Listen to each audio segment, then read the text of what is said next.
하지만 깨어있는 우리 시민들이 민주주의와 헌정 질서를 지켜냈습니다.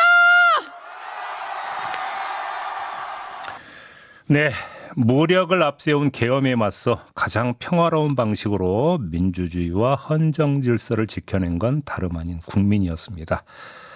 자, 이번 주 계엄 1년을 맞아 그날 현장에 있었던 이들의 이야기를 차례로 들어보려고 하는데요. 첫 순서는 광장을 지킨 국민들의 목소리입니다.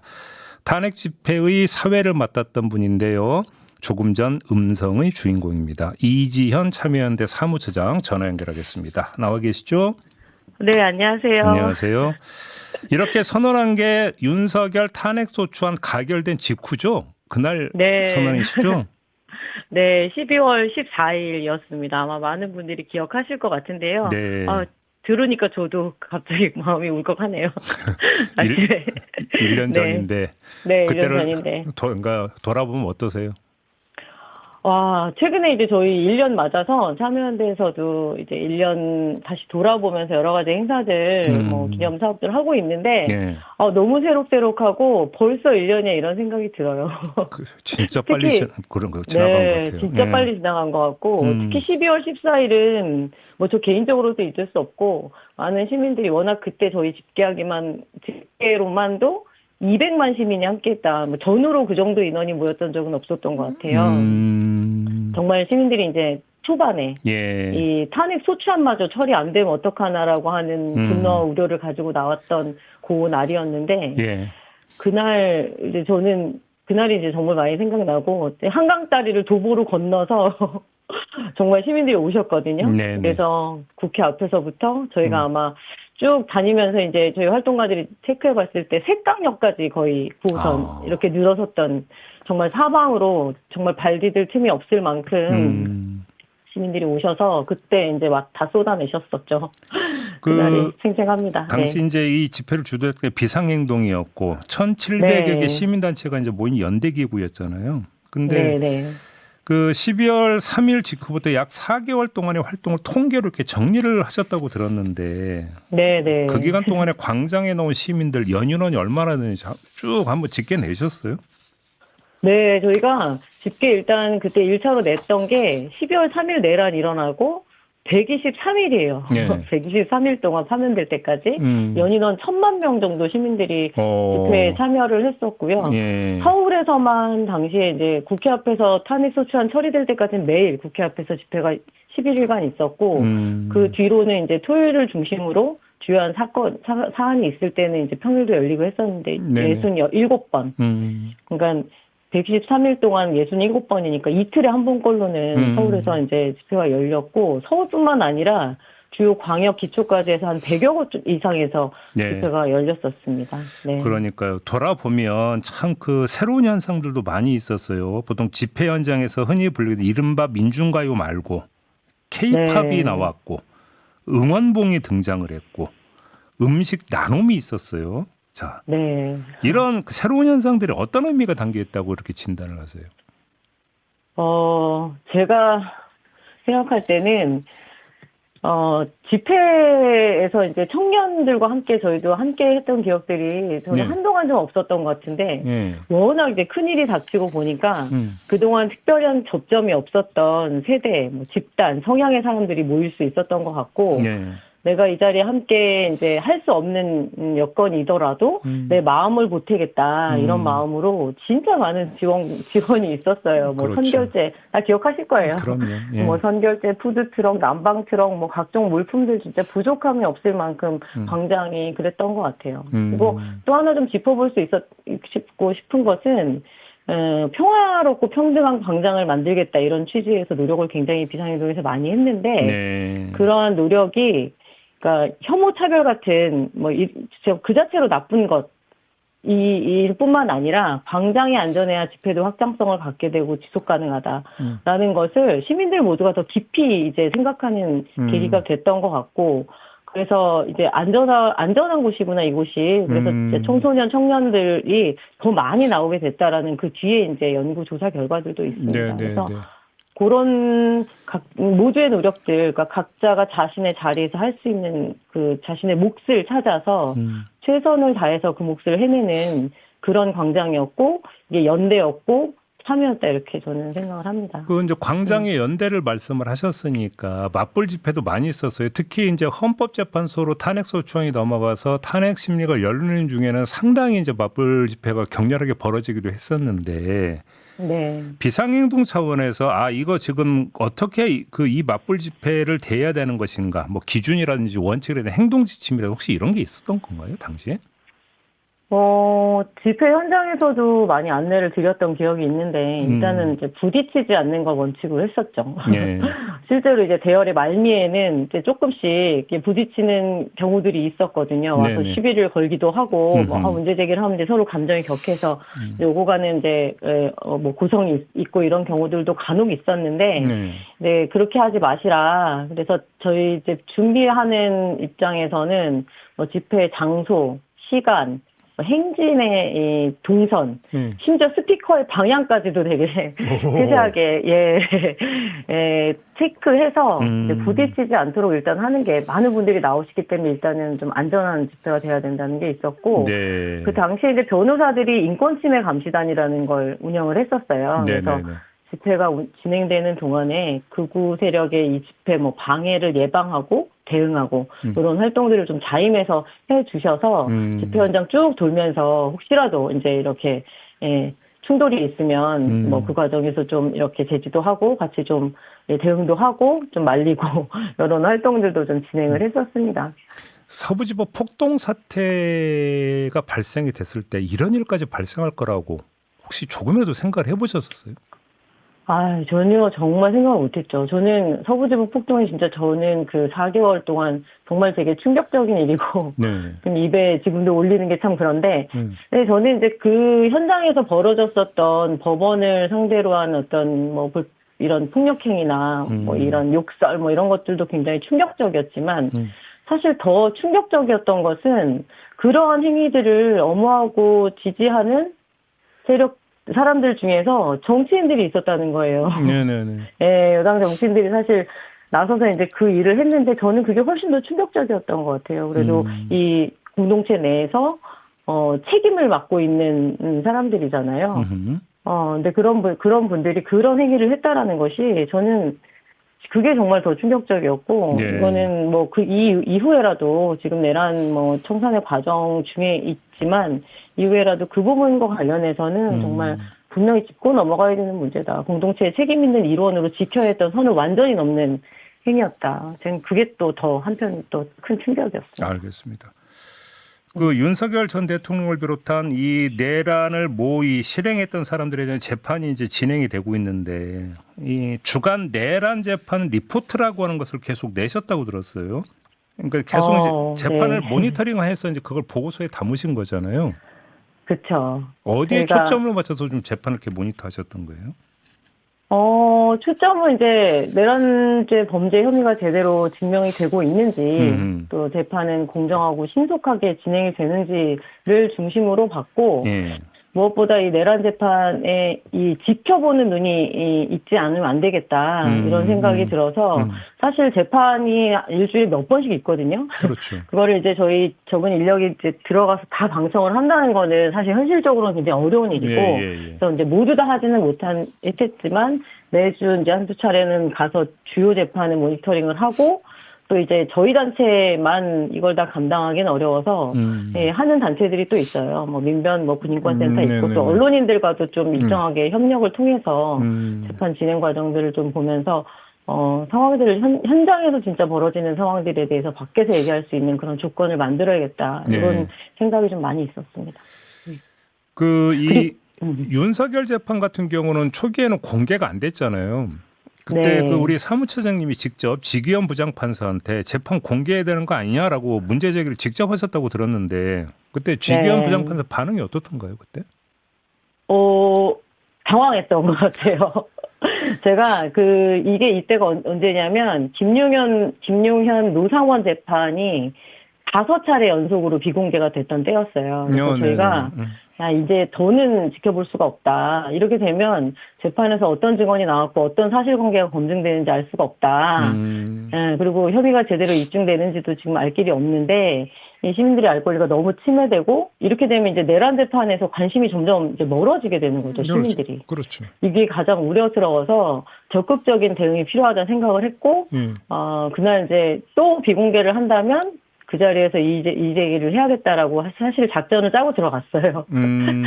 네, 그래서 제가 그 당시에 이제 주요 피고인들 고발인 중에 한 사람이었거든요. 네. 국민의 한 사람이고 고발인으로 이 비공개 재판에 이의가 있다 네. 하고 이제 의견서 준비해 왔는데 이 자리에서 전달하고 싶다 얘기를 했죠. 그랬더니 네. 굉장히 이제 당황해하면서 하면서 이제 제지는 안 하더라고요. 그래서 문제 제기를 했고 사실 그 자리에서 의견서도 받았어요. 그런 일은 굉장히 이례적이라고 들었는데 네. 이제 법정에서 이제 직접 이 방청을 하는 사람의 의견서를 받는 일은 이례적이라고 했는데 이제 했고 예 그래서 받아들여졌죠. 뭐 사실상 그래서 뭐 그 당시에도 답변은 긍정적으로 검토를 하고 있다. 이미 문제 제기가 많은 것도 알고 있고 잘 검토해 보겠다 이런 답변을 듣고 나왔었습니다. 지난주에 저희하고 인터뷰했던 한 정치인은 지기현 부장판사를 두고 MC라고 이렇게 비유적으로 표현을 하던데 재판 그렇죠. 방식이나 이런 거에 대해서 어떻게 평가를 하세요? 근데 시민들이 모두 느끼시는 것처럼 느끼고 있어요. 정말 이게 MC 재판부도 아니고 네. 어떻게 이런 재판을 하나 이 엄중한 내란 재판을 네. 그런 생각 들고요. 네. 피고하고 변호인에 너무 끌려다니죠. 저희가 그 문제 제기 지금같이 공론화되기 전에 이제 현장 가서 보니까 저희 이제 담당 활동가들이 가서 보고 오는 친구들 활동가들이 정말 이럴 수가 없다 네. 얘기를 했었는데 끌려다니고 또 나오는 증인들이 그 상대측 변호인으로부터 인신공격을 당하거나 막 윽박지르는 거예요. 이제 위축되게 만드는 거죠, 증인들을. 네. 예. 그런 것들을 제대로 못하니 이게 제대로 재판이 되고 있는 거냐라고 하는 문제의식이 너무 컸고, 이게 지기현 재판부의 재판 보고 있으면 정말 한숨만 나오는 상황이고, 사실 재판의 진행 스타일 때문에 사법부 개혁에 대한 이제 불길이 더 지금 사실 커지고 있다고 저는 생각을 합니다. 그러게요. 그리고 아직 결심도 못하고 늦어지는 것도 너무 큰 문제고. 지금 걱정들이 사실 많죠, 시민들이. 변호인 말씀하셨으니까 김영현 전 국방장관의 변호인들이 있잖아요. 네. 그들의 행태는 어떻게 평가를 하세요? 저는 이런 변호사들이 있다는 거를 저희 활동하면서도 변호사님들하고 같이 일을 많이 하는데 네. 전 정말 처음 봤어요. 이 재판이 다 이렇게 이루어진다고 하면 사법부에 대한 그런 불신이 정말 커질 것 같아요. 이거는 그러니까 법원 차원에서 예. 굉장히 적극적이고 단호한 조치가 필요하다고 생각하고요. 네. 그러니까 매 공판마다 검사 신문도 방해를 했고 자신들에게 불리한 증언이 나오면 그런 증인들에게 인신공격이나 모욕적인 그런 신문들도 막 해왔는데 그런 모습들도 보여왔었고 게다가 김영현 재판부는 그 재판부 기피 신청하면서 한 달 정도 재판이 중단이 된 적이 있었거든요. 네네네. 예. 그러니까 노골적이고 아주 뻔한 지연 전략을 계속 쓰고 있어요. 근데 물론 이제 이런 걸 이제 법꾸라지 기술이라고 얘기들을 많이 하는데, 이걸 또 지기현 재판부가 적절하게 제어하지 못하고 간이기각하지 않고 봐줘서 사실 이렇게 중단이 된 적도 있었는데, 이런 사례가 이제 시민들 보기엔 정말 기가 막힌 거죠. 네. 뭐 사실 이제 재판부가 여러 곳이긴 한데 좀 그냥 다 아울러 가지고 가장 우려되는 점이 좀 있나요? 재판 진행을 하는 거 보면서? 재판부마다 이제 재판 진행의 이 스타일이 좀 달라서 뭐 이중관 재판부 같은 경우에는 굉장히 엄격하게 하고 계시잖아요. 네네네. 이제 소란을 피우는 그 김영현 변호인들 감치도 하고 사실 이것도 되게 흔히 있는 일은 아닌 걸로 알고 있는데 이제 엄격하게 이제 재판 진행하고 속도도 굉장히 속도감 있게 진행을 하면서 사실 윤석열보다 훨씬 더 먼저 지금 한덕수 재판이 구형까지 끝나고 선고일도 잡힌 상황이니까 제가 보기에는 이제 재판부마다 조금 성격은 다른데 이제 가장 문제는 지기현 재판부에 많은 게 걸려 있는데 여러 사람들이 지금 재판을 받고 있다 보니까 지기현 재판부가 보다 이제 지금까지 보여준 것으로 봐서는 진짜 기대는 많이 안 되지만 지금부터라도 더 이상 이렇게 하면 정말 재판부에 대한 이제 법원에 대한 신뢰를 장담할 수가 없어요. 진짜 지금도 너무나 불신이 커진 상황인데 그래서 저는 제대로 재판 진행해야 된다, 속도감 있게. 근데 지금 이미 이제 일정이 다 나와버려서. 그렇죠. 그렇죠. 1월 9일이나 돼야 이제 이 신문이 끝나고 사실 판결이 나는 거는 2월 뭐 3월까지 보는 분들도 계셔서 네. 사실 여러모로 굉장히 걱정이 큽니다. 네. 그 윤석열 전 대통령 조금 범위를 넓히면 김건희 씨까지 포함을 해서 재판받는 태도는 어떻게 평가하세요? 이 윤석열 전 대통령 같은 사람이 상관으로 있었다면 이런 생각이 진짜 드는데 자신의 명에 따라서 내란에 가담한 부하들한테 책임을 떠넘기는 진술이 대부분이죠. 네네네. 네. 여전히 내란죄도 부인하고 있고 보고 있자면은 정말 이 국민 한 사람으로 자괴감이 들고요. 네. 네, 김건희 씨 수사도 마찬가지인데 수사기관에 간 비서한테 거짓말을 교사한 게 드러났는데 예. 반성도 모르고 거짓말 반복하고 증거 나오면 마지못해 인정하고 사실 이제 이런 상황들을 보고 있으면 어떤 지금 사람들이 어떤 사람이 정말 이 나라의 최고의 공직자로 있었던가라는 네. 생각을 다시 한번 하게 되고 진짜 법정 용어로 보면 개전의 정이 없다. 둘 다 이렇게 표현할 수 있지 않을까 예. 싶습니다. 뭐 재판에 대한 평가는 그 정도로 하고 얼마 전에 토론회도 였었다고 들었는데 특검 수사 있잖아요. 네. 그건 어떻게 평가하세요? 특검은 이제 정말 열심히 했죠. 네. 했고 사실 이제 긍정적인 면도 있고 조금 아쉬운 면도 있는데요. 내란 우두머리 윤석열, 네. 김용현 이렇게 재구속한 거. 예. 또 한독수의 거짓말 기소한 거나 일반 이적죄 기소한 거는 좀 의미 있고 성과이지 않나 이렇게 생각을 하고요. 예. 검찰이 제대로 진행하지 않은 그런 신속하고 엄정한 내란죄 수사 요구에 어느 정도는 그래도 부응하지 않았나 이런 생각이 드는데 이제 아쉬운 거는 그 박성재 전 법무부 장관 두 번의 연속한 구속 실패 요게 저는 좀 많이 아쉽고 사실 이거는 좀 납득하기는 좀 어려워요. 이거는 이제 특검도 그렇고 법원도 문제인데, 이게 법무부 장관이 위법성에 대한 내란 사건에 대한 인식이 없었다는 시각은 정말 너무 황당하잖아요. 일반 국민 다 위법하다는 걸 즉각 알고 당일날 저녁에 국회 앞으로 뛰어갔었는데, 법무부 장관이 인식을 못했다는 걸 용인했다는 거는, 법원도 문제고, 특검도 조금 더 잘했어야 되지 않나 이런 생각이 들고 노상원 관련해서도 추가 수사 성과가 좀 적은 상황. 그렇죠. 이런 게 있었어요. 근데 특검이 이제 워낙 한시적이고 인력도 한계가 있고 하니까 수사로 다 밝히는 거는 어려운 측면은 있겠지만 이제 그런 부분은 좀 아쉬움으로 남지 않나 싶습니다. 그 토론회에서 지금 재판 결과를 낙관할 수 없기 때문에 감시와 진상 규명이 계속돼야 된다 이런 점이 좀 제기가 됐다고 하는데 뭐 예를 들어서 뭐 그 특검이라든지 재판부 말고 시민 영역에 설 수 있는 부분은 어떤 걸까요? 시민들은 진짜 정말 사는 게 굉장히 일상이 바쁘고 힘들긴 한데요. 그렇다 할지라도 이 내란 재판의 이 진행 경과들에 대해서 정말 촉각을 세우고 우리가 지난 4개월, 12월 3일부터 4개월 파면 때까지 정말 풍찬노숙하면서 정말 거리에서 바람 맞고 이걸 막아냈던 것처럼 좀 지켜봐야 된다. 여기에 더 많이 이제 주목하고 우리가 보고 있다라고 하는 사인을 계속 주는 게 저는 필요한 것 같아요. 그렇죠. 12월 3일 당일에 국회 앞에서 집회를 준비하고 있다고 들었어요. 어떤 계획입니까?